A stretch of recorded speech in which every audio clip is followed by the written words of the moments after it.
I want to bring up, because that was like that's a very toxic situation that had to happen, right?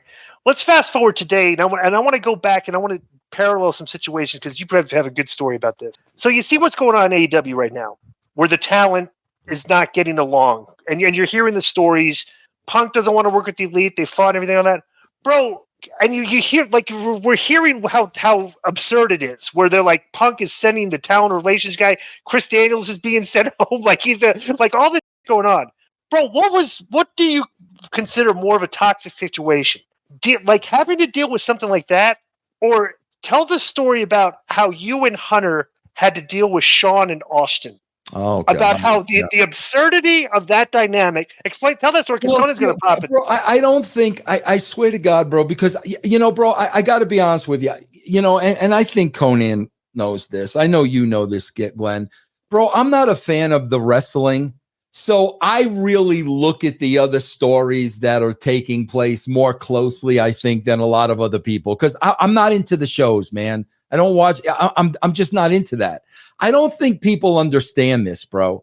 Bro, 3 executive vice presidents of AEW attacked an employee. Okay, bro. They barged into a locker room and attacked an employee. CM Punk is a very smart man. When that happened, bro, he had Tony Khan bent over the sink. Bro, I was just attacked by 3 vice presidents of this company.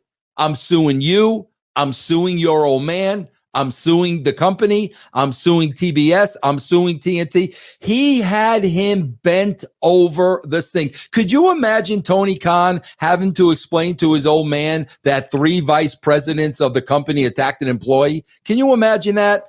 So, bro, now, TNT, TBS, they see value in Punk. They want CM Punk. So now CM Punk is holding all the cards. Tony has 0. He's at the whim of Punk. And Punk says, no problem, bro. I'll do a separate show by myself. It'll revolve around me, and I will pick and choose the people that I want on that show. Tony can't say no to any of this, bro. And I guarantee you, this is what happened.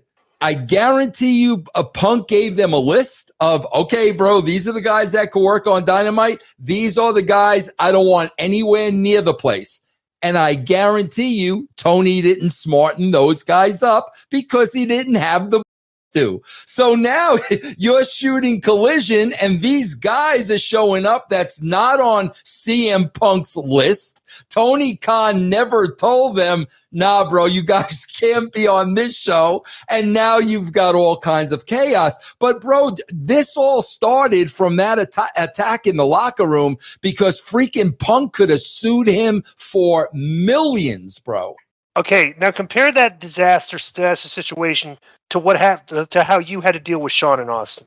I think this situation is definitely more chaotic because, bro, the problem with Sean and Austin was, bro, once Austin started making money, he kicked Shawn Michaels to the curb like a redheaded stepchild, bro. And Shawn knew it, and Shawn didn't like it. So that was really a personal fight between Vince and Shawn. And because they would not communicate with each other, me and Hunter were left to kind of be the middleman and fill in all the but it was more contained, bro, because it was just Vince versus Shawn. Right. Yeah. How did you have to tell the thing about the story about because Vince and Austin wouldn't talk to each other either, right? Well, no, they would talk to each other, but Shawn had the belt, and Shawn would not have any communication with Vince. He would not talk to Vince. So how would he what did you guys do? Me, Russo and Hunter. I'll never forget, bro. I'll never forget one of Shawn's messages to Vince was, and Shawn's telling me directly, you tell that if he wants his championship belt, he can come to my house in San Antonio and take it off the mantle. So, bro, I literally got to walk to Vince's office now. And Vince, what did he say? What did he say? Well, Vince, he said, if you wanted, and Vince would say, he really said that? I said, yeah, Vince. Well, you go tell him this. Bro, that was the communication up to WrestleMania. That was the communication. That's pretty astounding. Because think about that. You have like this situation going into one of the biggest shows of the year. Absolutely. And AEW has a situation going into their biggest show ever. Absolutely. And there's like a lack of communication. Oh, whose side are you on this? What side? The AEW lead. I don't know. You know, Conan, I don't know. You know, well, Conan's a little bit of a different case, but Conan, even when you were active, you were a talent, but you were also in management a lot with AAA, right. Correct? Right. Yeah. You know, see, Glenn, I've said this all along, and I'll be honest with you, bro. I said this when I was working creatively with Jeff Jarrett. Bro, it is very difficult to have an active talent be involved in management.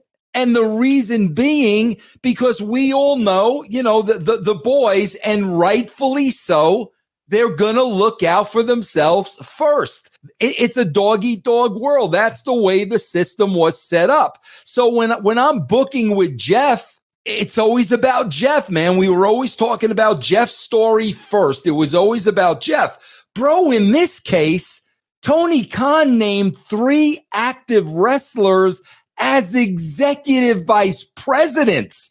So now, bro, not only do they have a say-so over their character, they've got a say-so over things happening in the company.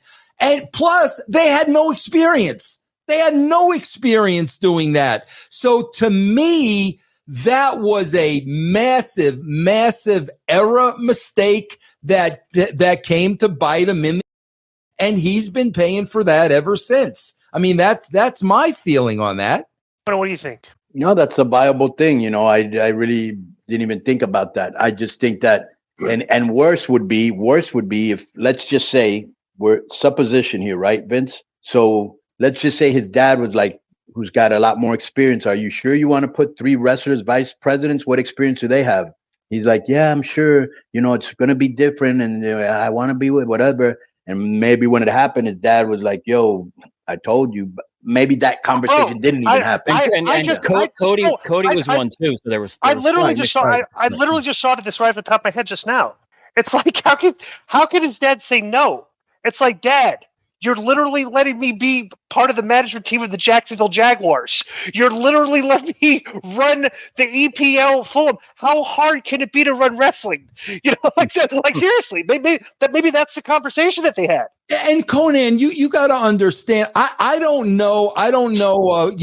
Omega, and I don't know the Bucks. Like, you know, I work with the Bucks for a little bit, but I don't know them personally. But Conan, I would doubt. I know you. I know your character. I would doubt very much if Conan was an active wrestler and Conan also held a, you know, high spot job in my company.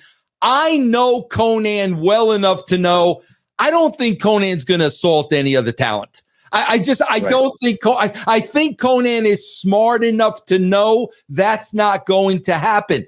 How well did Tony Khan even know these guys before he gave them that role?